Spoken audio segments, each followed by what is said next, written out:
Welcome, everyone. Today, we explore the power of silence through a timeless Buddhist and Zen story. Once upon a time, in a serene Zen monastery nestled in the mountains, there lived a wise Zen master known for his profound teachings and deep understanding of them. One day, a young monk, frustrated by his constant inner turmoil, approached the master.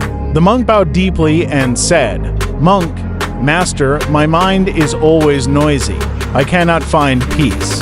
Thoughts keep racing and I feel overwhelmed. How can I silence my mind?"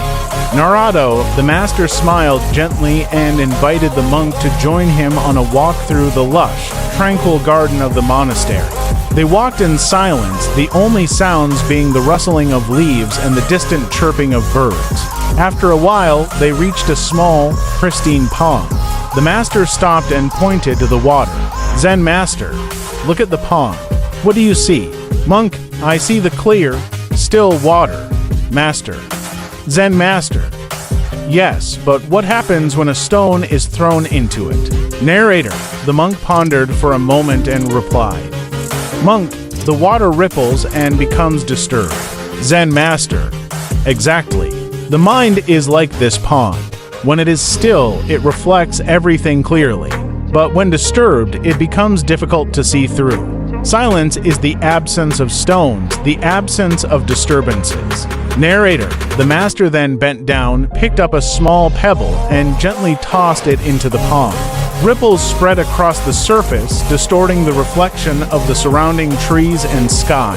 "Zen master, when you sit in silence, you allow the ripples in your mind to settle.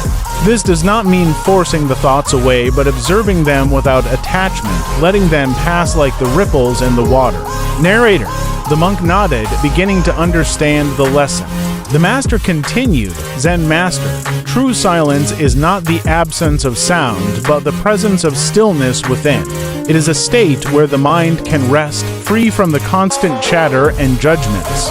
Practice sitting quietly, focus on your breath, and observe your thoughts without engaging. Over time, you will find that the mind settles naturally." Narrator. From that day on, the young monk practiced diligently, sitting by the pond each morning. Slowly, he began to experience the profound peace that arises from inner stillness. Years passed, and the monk, now a master himself, would tell his students, "Monk, now master, in the silence we find our true nature. It is in the stillness that we truly hear the whispers of wisdom within." Narrator, and so the lesson of the pond and the power of silence was passed down through generations, a reminder that true peace lies not in the absence of noise, but in the quiet presence of a still mind.